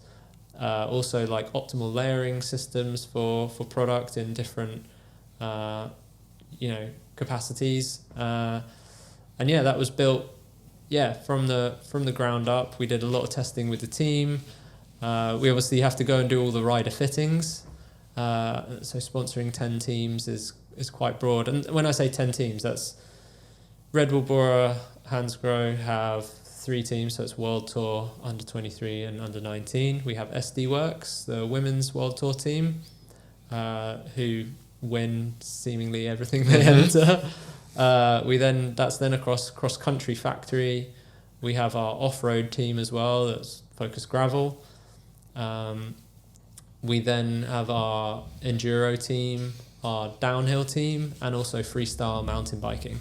So across the spectrum of cycling for performance, really. And it is very much a full performance process, isn't it? It's a case of understanding the issue or the problem, and then it's iterating various options and and you've been showing me stuff recently about wind tunnels that you've been going and visiting to test like very specific bits of items. It's, for me, I didn't know that the level of the granularity of detail would go into all of that. So you test various bits and pieces, you iterate them, you design them for individuals, you go and test them in the real world as well. Yeah, so there's real world. Yeah, so there's an element of setup that, because of the time frame that we needed to build this product into, we're building 50 new items. And actually, we had to get the product in a really good space within 4 months. Bear in mind, like we used to do, the classic timeline is around 12 to 18 months for building new products. So we were really under it, honestly, to build this product. And it included collaboration with our, that Specialized has a human performance team. They have guys working in body geometry that are incredible. Honestly, the resources are fantastic of our own wind tunnel. So we did material testing, on-body testing, and then also the teams will, depending on the team, will go out and do specific track testing and individual testing, where they're also testing a factor of other things with regards to fit, different material options, and dialing position and other equipment. So yeah, there's the beauty of Specialized is with Red Bull we offer like a full head to toe package. It's helmets, footwear, apparel, wheels, components, and bikes. So it's pretty cool. And we have that as well with our downhill team. Like they have bikes, everything really from us.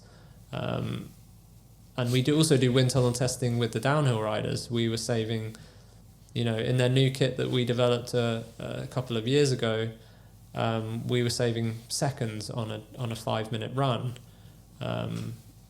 Where when you look at how tight now the finishing times are of downhill, that could go from like first to 10th or whatever. There's a factor within there that enables some of this new product for those riders to take wins potentially. Obviously there's a lot of other stuff happening, but you take that one factor away and that could really make a difference. Yeah, so you are literally designing pieces of a product that could help people win the biggest events on the planet. This is, you're designing stuff for Roglic, etc., that might help him win, that might be the difference of him winning the Tour de France or the Giro d'Italia or whatever it might be. Yeah, we've had some amazing wins. Lotte Kopecky won Paris-Roubaix wearing an S-Works Specialized skin suit that we'd worked on, and Loic Bruni last year won the mountain bike World Cup overall, and our cross-country factory team, we had a world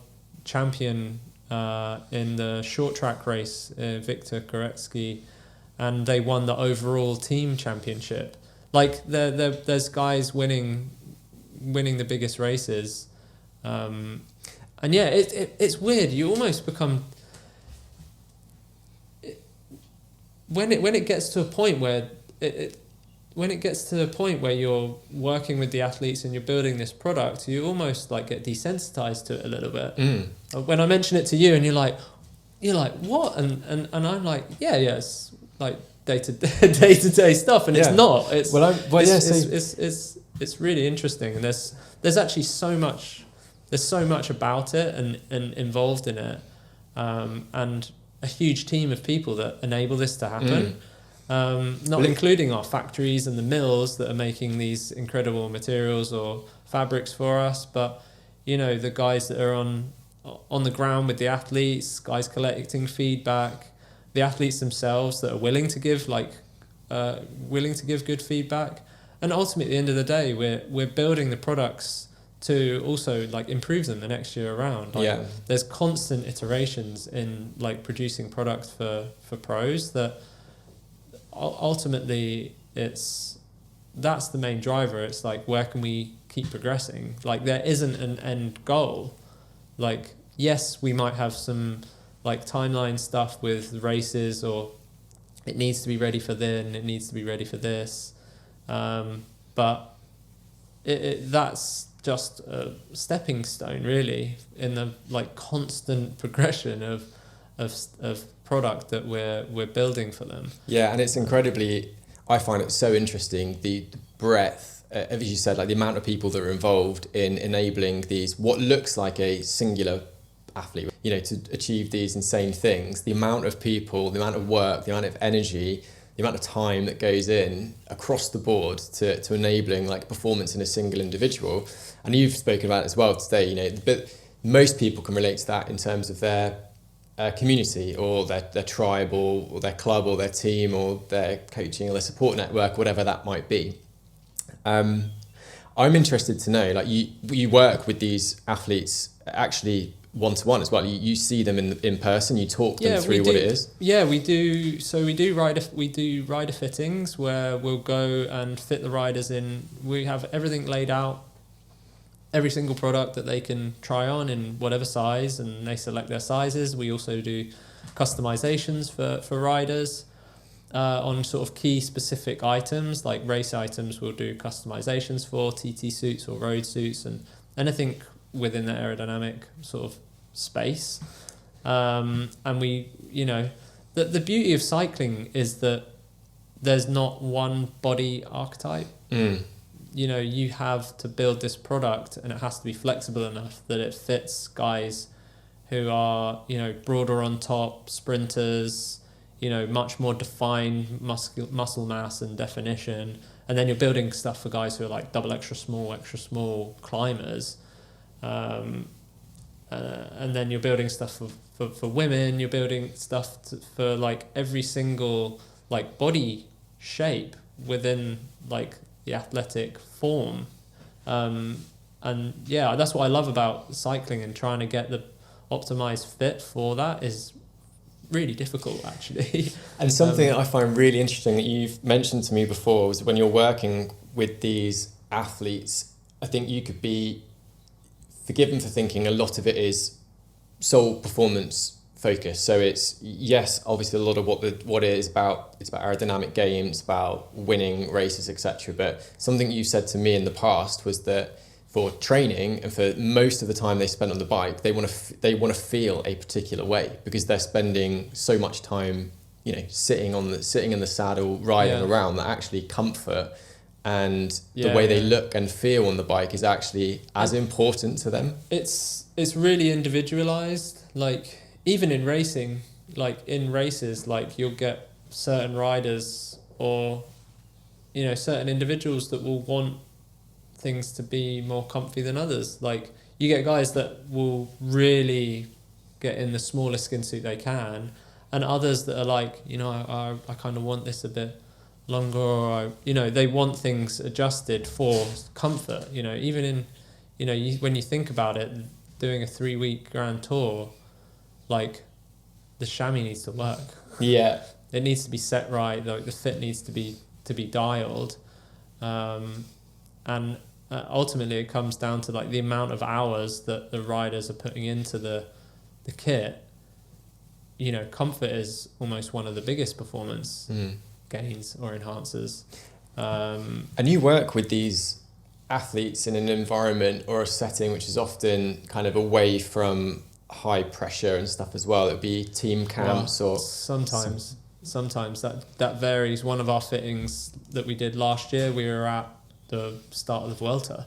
Wow. Yeah, it wasn't necessarily the best setting, but timescale, like the stuff needs to happen, and it needed to happen.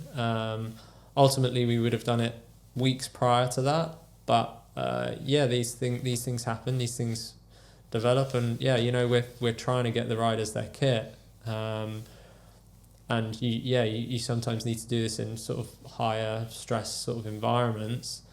But yeah, we work with the athletes in fittings, but then in terms of feedback, there are core groups of teams that work within the teams, that like engineers and guys in the team that are giving us those feedback. DSs specifically that gain the feedback versus lots of individual riders coming. There's systems, there's processes in place that people work on that feed back into the product teams. And is there anything you have personally learned in particular about high performance, whether that's in your career or on the bike yourself, from working with some of these athletes? There's certain products actually that I still believe there's certain products that you couldn't make commercial. There's a few pieces of clothing that I like. They don't work as you would really want them in a commercial setting, but they're designed for very specific use cases. There's a jacket that, in all sense of the word, I didn't understand it. Like, we got brought this jacket from a couple of the riders that had it on a previous team. We look at it and I'm like, this is not like it's not breathable. It's like a rain jacket that's completely unbreathable, but it's really high stretch. And the use case of it is that comfort on the bike when it is tipping it down, and you've got it on and it's on for all day. But ultimately, if you sold this thing you just get people complaining that it's not breathable, or that it's, you know, a boil in a bag, classic kind of like low price pointed rain jacket. That's one thing that's like comes straight to the front of my mind, because I tested it myself in those like horrendous conditions, and yeah, it does everything the riders say, obviously, but from a commercial standpoint, like, could you sell this to thousands of people and they also understand it? Are riders also having to ride for 5 hours in the tipping rain and wanting something like this? Like, there's certain products that are for pros that are too niche to perhaps move on in a commercial sort of space. I think that's one thing that comes directly to my mind. Cool. I don't know if you have any other thoughts around, or if there's anything that could help me. Or the only other thing that I was What were you thinking of thinking? was interesting around whether you've personally learned anything from being exposed to that kind of athlete in an environment that is slightly different. Do you know what I mean? Like, you're working with them probably maybe a bit more, you know, it's not like they're thinking about their training or thinking about their racing, particularly at that moment in time. You probably got them a bit more relaxed or a bit more like conversational. You're talking about how they feel. Like, have you learned anything about, you know, picked up anything? Or I just think the diverseness of characters that you get in sort of there's not just like one specific type of person that is racing. There's people that are really into the product and want to talk about every single detail. There are others that are, you know, not as like into it, right? Like, the clothing's just something that they wear and they ride in it. And then you get other people that are really into it, want to know all the details, want to understand like why this was done and why that was done, and this material versus that material. And, you know, you get some people that are just really into product that ride and race. You get others that are a little more relaxed and not hugely fussed in terms of like what they're racing in, as long as it works and does the job, and it's more like clinical. Just the diversity of character. There's so many different types of people, and each approach this sport in all different types of ways. And there's not just like one you can't just take one assumption and apply that to all of these pros, because they're all individuals. Yeah, it's all individual, and actually like that takes on to the point that like in terms of performance and like an aerodynamic space, it's so individualized. There's not a one fits all. Like, I look at a lot of like the commercial skin suits and TT suits that you can purchase, and you know, you're trying, like, yes, all these brands will have had set parameters for all of those things. They would have had maybe one test rider testing on in one specific environment at one tunnel or at a track, but then ultimately like that suit is then only really optimized for that person. Position, size, like even down to like the fat content in your skin and like where you hold muscle mass. There's so many variables that you really just need to find what's best and for yourself and test it or ballpark it. Because I think a lot of the top level of suits are all within a very tight frame of each other, and it's only really when you get to the minutiae of it that, you know, and you're like really tweaking and trying to find that little bit, that little edge, that then you can see those gains, those adjustments in fit, in material combinations for body or person, and piecing that all together again. There's all these other little things that, you know, it's such a like our friend Paul always says, like it's a real, like it's just a dark art, and it's so specific. You just have to find what's best for you. And I think there's so much resonance there with kind of what I do in a coaching capacity, working with individuals one to one. And I get asked the question all the time. People are talking about a lot at the moment with AI, new tech, etc. And like, is that going to? And I'm like, I always think, no, I can't wait for that, because for the same reason that you've just described, then you have aerodynamics and you've got wind tunnel testing and all of these new forms of information and ways of interrogating that data that can enable you to work more one-to-one with a rider, but using the human to understand their feelings, like understand that they are all very different actually, that somebody wants a really racy fit and they want to ask you 10,000 questions about it, whereas someone else actually wants comfort. But you're designing a similar thing, but you're using all of the data. So it's, I resonate quite strongly with that in terms of the performance. You probably get that quite a lot, right? I know you do your Ask Me Anythings, and I imagine, you see that possibly in like the space of like, I get it, like if someone's wearing this, will that be fast on me? And you probably get it as like, well, these people who are really good are training in this way, but those people are also really good, are training in a different way. And you get like questions like that from people you coach, like, should I be doing this because this person is? Well, you're a fantastic example in everything that we've been chatting through so far today. We've uncovered that you have preferences for particular types of riding because of the experiences that you've had in your life. Like the experiences you had are completely unique. No one will go through what you've gone through. Yeah. They won't have the same life constraints as you, or want to do the same things outside of your riding, or the same job, or the same travel schedule, or the same exact races or performance. And it's all a case of working out how all of those things work together to create something that works for the individual, so that they feel comfortable with it. Right, almost done. I reckon we've got two more things. Oh yeah? Yeah. Okay. We can cut that bit out as well.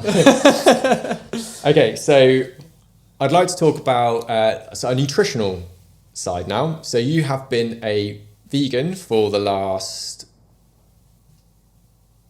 quite a few years. Yeah. Couple of years. Close to 10 years, if not a bit long, maybe a bit longer. Yeah. Cool.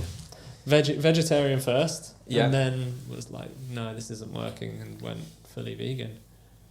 And why? How come you did that? Let's help us understand. I think everyone that has turned to a plant-based diet does it for variety of different reasons. Mine's kind of the three sort of bullet points for me were empathy to animals was actually the main thing. Mm-hmm.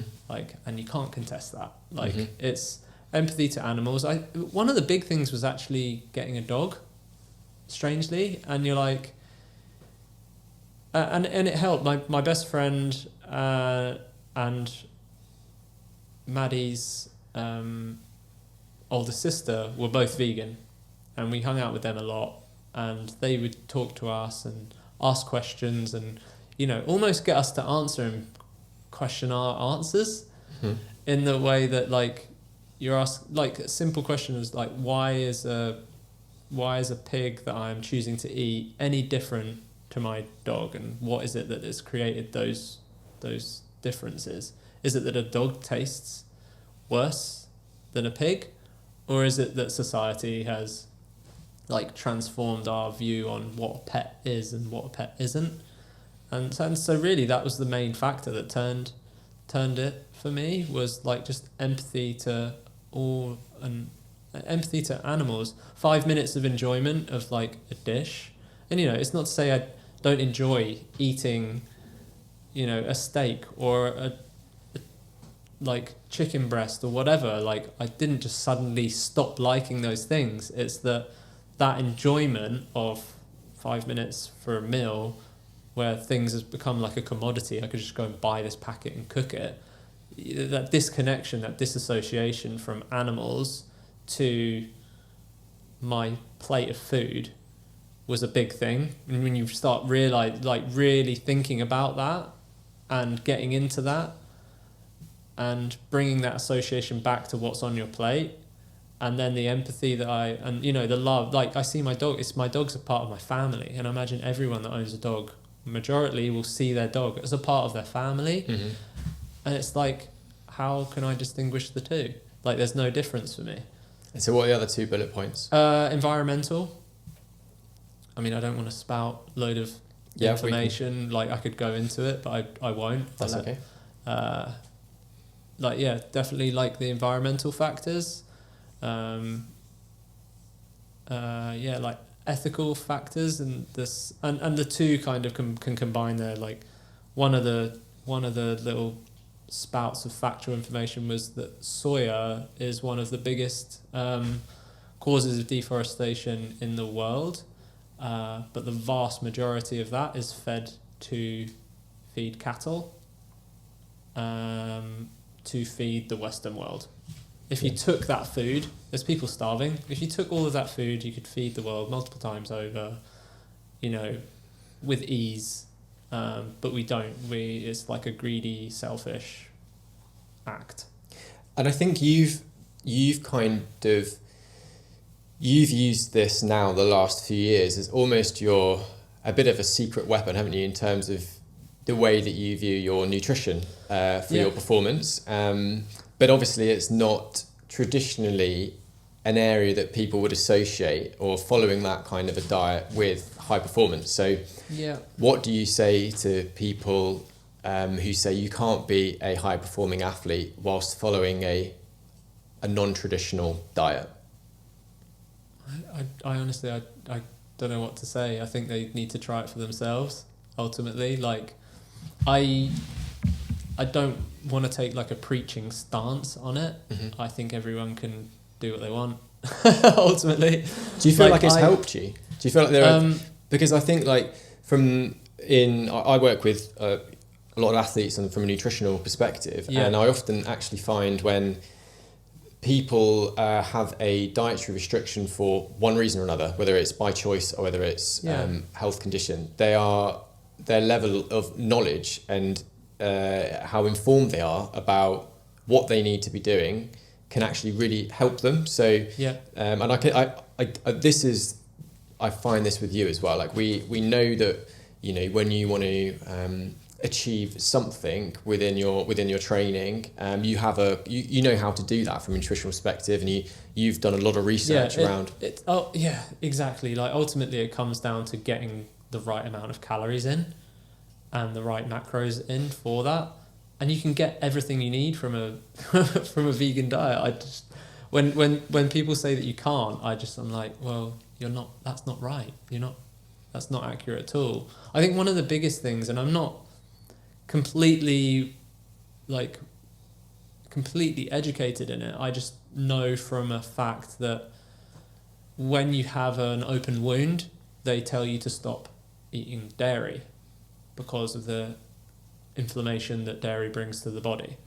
Why would you want that inflammation from a dietary perspective if you're not healing? Like, and as athletes, correct me if I'm wrong, we're constantly repairing and healing.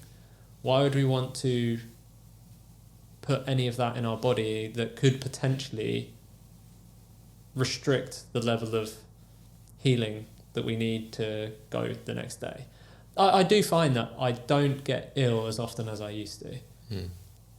Like, in the last 2.5 years have been ill once from a cold. Like, I got a cold. It lasted less than 24 hours. And I mean, say it's like conspiracy or whatever. I don't care, but like, I definitely get ill. I get ill less. I think ultimately the biggest thing actually wasn't. I used to be a really fussy eater, and I used to eat more crap.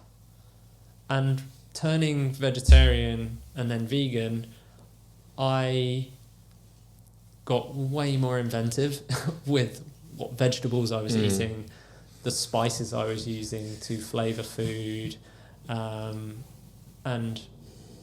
ultimately I think it just comes down to education and knowing what to cook and how to cook it. Yeah, and this is what I see.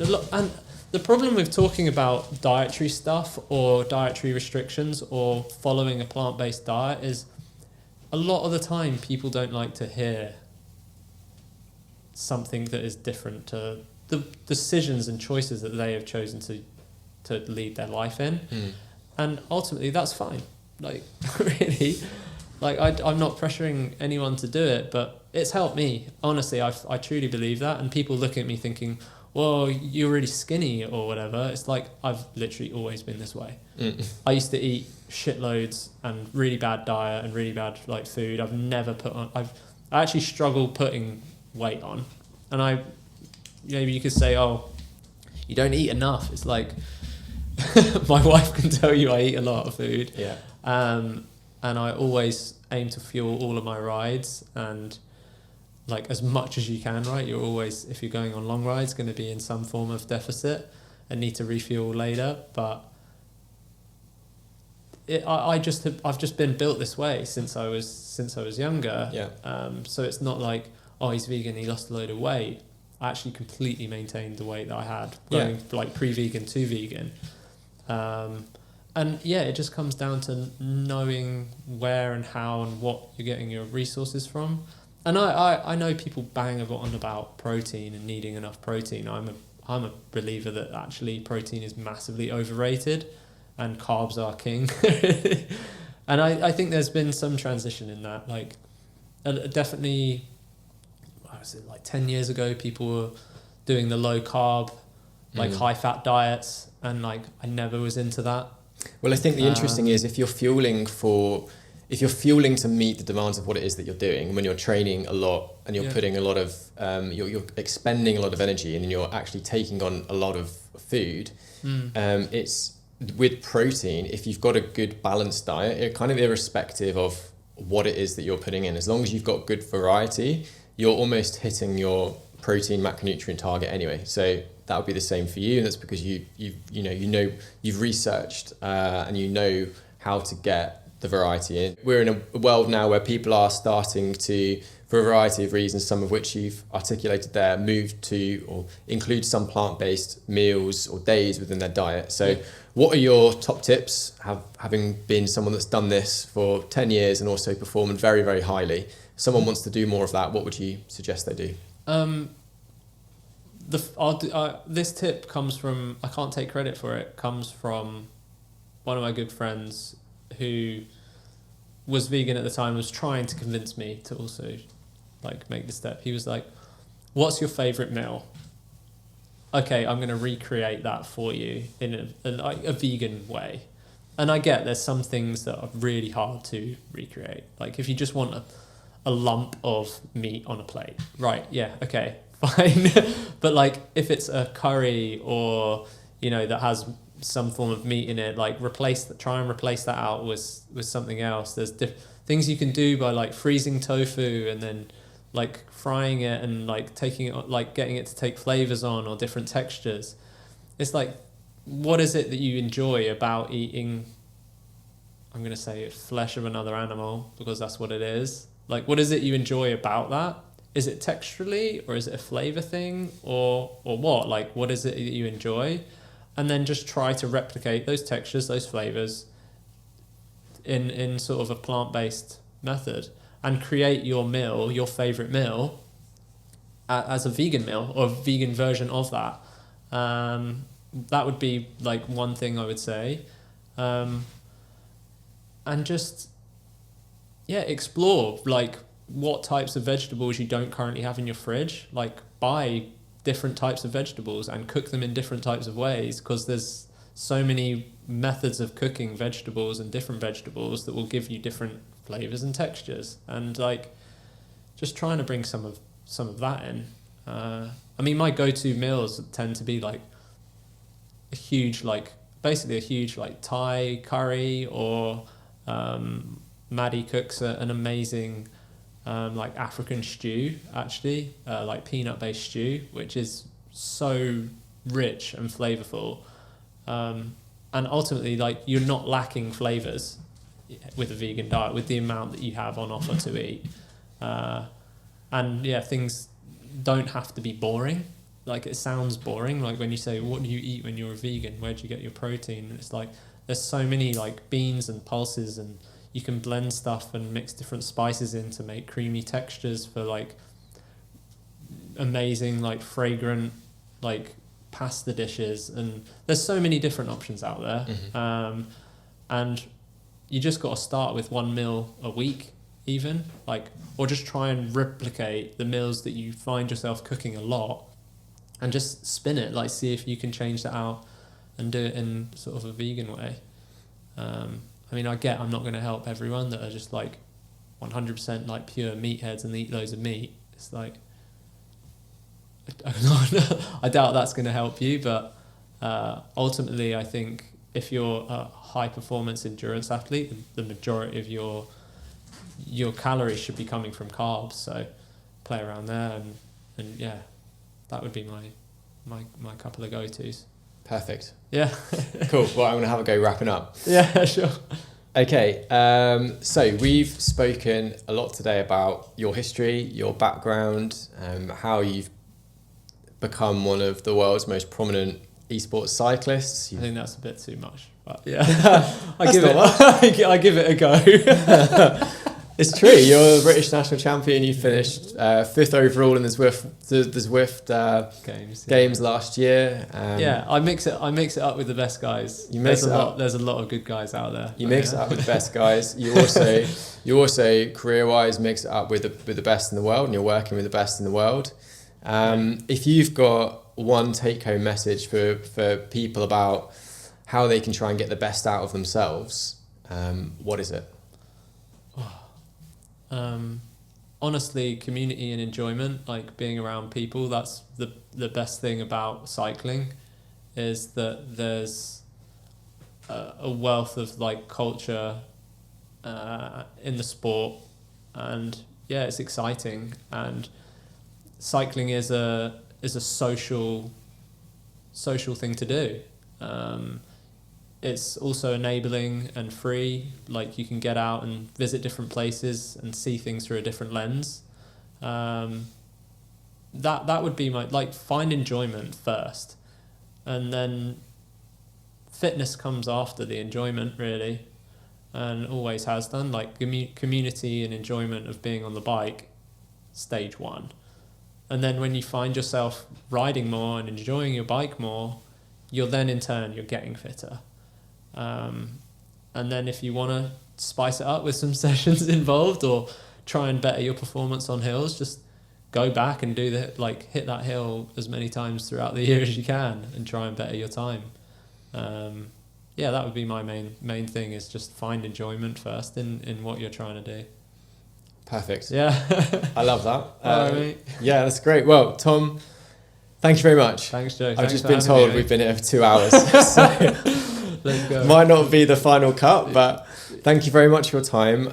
If people want to stay abreast of what you're doing in the world of esports, or see the kind of fun projects that you're working on at work, what's the best way for them to keep up to date with that? Yeah, man. I mean, I don't post an awful lot on Instagram, but I talk to people a lot through Instagram. So if anyone wants to message me or chat about stuff, anything apparel, cycling, like training, or Zwift, or my whoosh, or racing related, just hit me up on Instagram.